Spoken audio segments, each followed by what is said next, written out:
మీ ఎలాంటి వ్యాపార ప్రకటనలకైనా వెంటనే మా ఛానల్ సంప్రదించండి. అందరికీ నమస్కారం, నేను శిరీష. ఈరోజు మనతో పాటు ఉన్నారు ప్రముఖ ఆధ్యాత్మికవేత్త, జ్యోతిష పండితులు, శ్రీ విద్యా ఉపాసకులు డాక్టర్ సుదర్శన్ శర్మ గారు. గురుగారితో మాట్లాడదాం. గురుగారు నమస్కారం.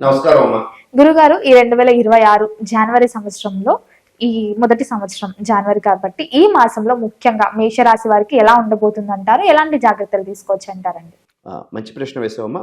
కాస్త ఈ విషయం గురించి మాట్లాడుకోబోయే ముందు కాస్త ఆధ్యాత్మికంగా దైవ ప్రార్థన చేసుకుని విషయంలోకి వెళ్దాం.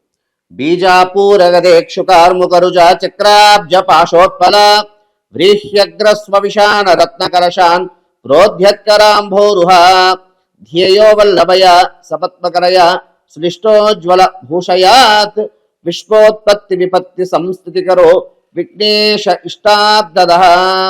ఓం వాగర్ధావివ సంవృద్ధో వాగర్ధ ప్రతిపత్తయే జగదపితరం వందే పార్వతీ పరమేశ్వరో.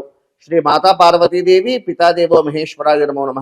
అస్మత్ పితు శ్రీ భమిడి వెంకట సుబ్రహ్మణ్య శర్మ పాదార విందాభ్యో నమో నమ. అమ్మ, ఈ ప్రధానంగా ఈ యొక్క 2026 సంవత్సరం మనకి ప్రధానంగా జనవరి మాసం తీసుకుంటే, ఈ యొక్క మాసానికి విషయం మేషరాశి వారి గురించి చెప్పుకోబోయే ముందు ప్రధానంగా తీసుకుంటే ఏ నక్షత్రం వారు మేషరాశి వారికి సంబంధించిన వారి విషయం గురించి తెలుసుకుందాం అమ్మ. ప్రధానంగా అశ్విని నక్షత్రం 1, 2, 3, 4 పాదాలు, అదేవిధంగా భరణి నక్షత్రం 1, 2, 3, 4 పాదాలు, అదేవిధంగా కృత్తికా నక్షత్రం 1వ పాదం వారు మేషరాశి వారికి సంబంధించిన వారు అవుతారమ్మా. ప్రధానంగా తీసుకుంటే ఈ యొక్క మాసం జనవరి మాసం మేషరాశి వారికి చాలా విశేషంగా బాగుంది, ఆశాజనకంగా ఉంది. తలచినటువంటి ప్రతి పని కూడా అనుకూలమైనటువంటి గ్రహ దృష్టి, గ్రహ యోగ్యత, గ్రహ వీక్షణ అంతా కూడా చాలా అద్భుతంగా ఉందమ్మా. అయితే ప్రధానంగా గురువు అనుకోండి, అదేవిధంగా గురు సంచారం అనుకోండి, అదేవిధంగా శనేశ్వరుడు ఏలినాటి శని ఉన్నప్పటికీ కూడా గురు అనుగ్రహం ప్రధానంగా ఈ రాశి వారికి చాలా అద్భుతంగా ఉంది. కాబట్టి ఈ యొక్క మేషరాశి వారికి ఈ యొక్క జనవరి మాసం చాలా అద్భుతంగా ఉంది తల్లి. గురుగారు, ముఖ్యంగా మేషరాశిలో ఉన్న విద్యార్థులకు ఎలా ఉంటుందంటారు ఈ మాసం? మేషరాశి వారి విద్యార్థులకి ప్రధానంగా తీసుకుంటే మేషానికి సంబంధించి పంచమంలో అంటే దాన్ని ఏమంటారు, గురువు కూడా చాలా అద్భుతంగా చాలా విశేషమైనటువంటి స్థానంలో ఉన్నాడు. కాబట్టి ఈ ఈ యొక్క మేషరాశిలో ఉన్నటువంటి విద్యార్థులకి చాలా విశేషమైనటువంటి ఫలితాలు, అంటే స్వల్ప మాత్రం చదివి, అంటే కష్టపడి చదివితే ఖచ్చితంగా ఉత్తమమైనటువంటి ఫలితాలు రావడానికి అవకాశం అనేది ఉందమ్మా. గురుగారు, ముఖ్యంగా చాలా మంది వివాహ ప్రయత్నాలు చేస్తుంటారు. సో వివాహ యోగం ఉందంటారా ఈ మేషరాశి వారికి? ఖచ్చితంగా ఇన్నాళ్ళ నుంచో, ఎన్ని సంవత్సరాల నుంచో, ఎన్ని మాసాల నుంచో ఈ వివాహ విషయంలోని ప్రయత్నం చేసిన వారికి ఈ యొక్క మేషరాశి వారికి ఈ యొక్క మాసం ఖచ్చితంగా ఆశాజనకంగా ఉండడం కాదు, వివాహం అనుకోకుండా వివాహం కూడా అంటే ముడిపడడానికి అవకాశం ఉన్నది. రానున్న కాలంలో వివాహం అయ్యే యోగ్యత కనపడుతున్నది. గురుగారు, ముఖ్యంగా ఉద్యోగ వ్యవస్థలో ఉన్న వారికి ఉద్యోగం పట్ల ఎలా ఉంటుందంటారు? ఒకవేళ మారాలనుకుంటే, ఆల్రెడీ వీళ్ళకి ఏలినాటి శని నడుస్తుందన్నారు కాబట్టి ఉద్యోగం మారాలనుకుంటే మారొచ్చు అంటారా, లేకపోతే ఉన్న ఉద్యోగాన్ని కంటిన్యూ చేయమంటారు? కాస్త ఉద్యోగస్తులకు మాత్రం, ఈ యొక్క మేషరాశి వారి ఉద్యోగస్తులకు మాత్రం కాస్త అంటే అధికారులతో కాస్త ఇబ్బందులు రావడానికి అవకాశం ఉంటుంది. అధికారులతో మాట పడే యోగ్యత అయితే ఉన్నది. అదేవిధంగా వీరికి స్థానచలనం అయిన యోగ్యత అయితే ఉందమ్మా. ఈ యొక్క రాశిలో మేషరాశి వారికి సంబంధించిన వారికి ఈ యొక్క స్థానచలనం యోగ్యత అయితే కనపడుతున్నది. కాబట్టి కాస్త అధికారులతో కాస్త మాట పడకుండా, కాస్త చాణక్యుడి నీతి చెప్పిన విధానంగా కాస్త దాన్ని ఏమిటంటారు, బుద్ధితో ఆలోచనతో వెళ్తూ ఆ అధికారులను మెప్పించుకుంటూ కాస్త ఈ యొక్క ఏలినాటి శని యొక్క కాలంలో కాస్త జాగ్రత్తలు తీసుకోవడం వల్ల ఉత్తమమైనటువంటి ఫలితాలు కలగడానికి అవకాశం అయితే ఉంది.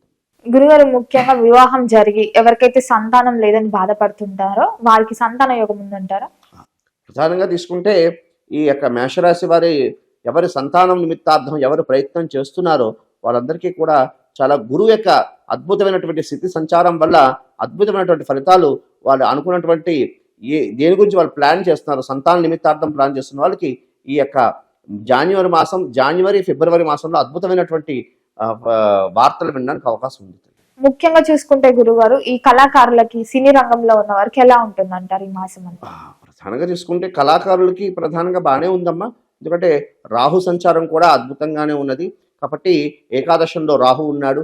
ఈ యొక్క సంచారం వల్ల కూడా రాహు శనేశ్వ రాహు కుజశ్చ కేతు అన్నట్లుగా రాహు యొక్క సంచారం కుంభరాశిలో ఏకాదశ స్థానంలో ఉండడం వల్ల చాలా వీరికి గుర్తింపు, అంటే ఈ కళాకారులు ఎవరున్నారో వారందరూ కూడా గుర్తింపు కలిగి వాళ్ళకి ఆర్థిక సంబంధమైనటువంటి విషయాల్లో కూడా వారికి చాలా అద్భుతమైనటువంటి యోగ్యత కనపడుతున్నది. వారికి అద్భుతమైనటువంటి ఆపర్చునిటీస్ రావడానికి కూడా అవకాశం అయితే ఉంది. గురుగారు, ముఖ్యంగా ఎవరైతే ఈ రాజకీయ రంగంలో ఉంటారో వారికి ఎలా ఉంటుందంటారు? ఎలాంటి జాగ్రత్తలు తీసుకోవచ్చు అంటారు? రాజకీయ రంగంలో ఉన్న వాళ్ళకి మాత్రం కాస్త కొంచెం ఇబ్బంది కలిగే సూచనలు కనపడుతున్నాయమ్మా.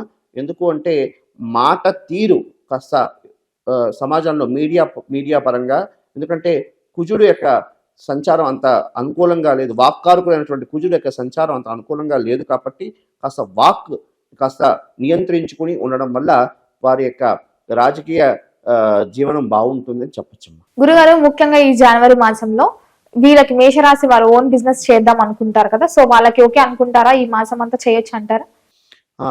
మెయిన్ ప్రధానంగా ఈ వ్యాపార నిమిత్తార్థం ఎవరు ప్లానింగ్స్ చేస్తున్నారో వాళ్ళందరికీ అనుకూలంగా ఉండే యోగ్యత కనపడుతున్నదమ్మా. ఎందుకు అంటే ప్రధానంగా శుక్రుడి యొక్క సంచారం కూడా అద్భుతంగా ఉంది కాబట్టి ఆ యొక్క సంచార అనుకూలంగా ఉండడం వల్ల, శుభగ్రహ వీక్షణ ఉండడం వల్ల ఈ మేషరాశి వారికి ఎవరికి బిజినెస్ పరంగా ప్లానింగ్స్ ఉన్నాయో అవన్నీ కూడా అనుకూలమవడానికి అవకాశం అయితే ఉంది.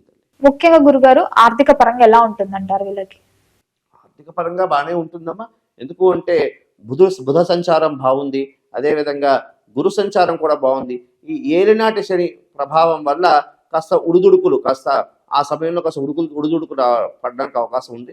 కాబట్టి వాటిని ముందుగా ప్లాన్ చేసుకుని వెళ్ళడం ద్వారా వీళ్ళు ఈ ఆర్థిక పరమైనటువంటి ఇబ్బందుల నుండి అధిగమించడానికి అవకాశం అయితే ఉంది. ముఖ్యంగా గురుగారు, ఆరోగ్యపరంగా ఎలా ఉంటుందంట? ఆరోగ్యపరంగా మాత్రం ఈ మేషరాశి వారికి అంత అనుకూలంగా లేదమ్మా. ప్రధానంగా తీసుకుంటే ఉదర సంబంధమైనటువంటిది, అదేవిధంగా వాతపిత్త కఫ రోగాలు ఎక్కువ అవడానికి అవకాశం ఉన్నది. కాబట్టి ఈ విషయంలో కాస్త వైద్య సలహాలని సంప్రదించడం ద్వారా ఈ మేషరాశి వారు ఆరోగ్య నిమిత్తార్థం గురుగారు, మొత్తం మీద ఈ మాసం అంతా మేషరాశి వారికి అనుకూలంగా ఉండాలంటే ఏ దైవాన్ని పూజించమంటారు? ఎలాంటి పరిహారాలు చేసుకోవచ్చు అంటారు?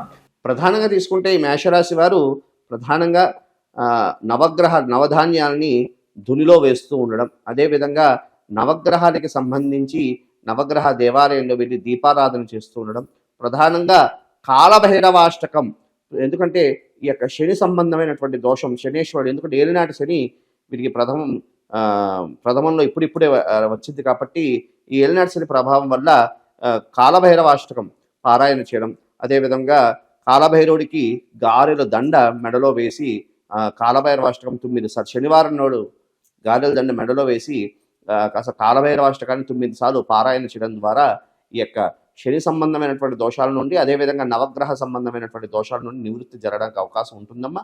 అదేవిధంగా వీళ్ళు ప్రధానంగా దర్శించుకోవాల్సినటువంటి దేవత ఏమిటయ్యా అంటే శివాలయం. శివాలయం ఆరాధన చేయడం, శివలింగాన్ని దర్శనం, అంటే ప్రదోష కాలంలో సాయంకాలం పూట శివ ఆలయానికి వెళ్ళి అక్కడ దాన్ని ఏమంటారు ప్రదక్షిణం చేసుకోవడం ద్వారా, అదేవిధంగా శివుడికి కాస్త విశేషంగా దీపారాధన చేయడం ద్వారా ఈ యొక్క నవగ్రహాల నుండి ఈ యొక్క దోషాల నుండి నివృత్తి జరిగి వాళ్ళకి శుభ ఫలితాలు పొందడానికి అవకాశం అయితే ఉంది తల్లి.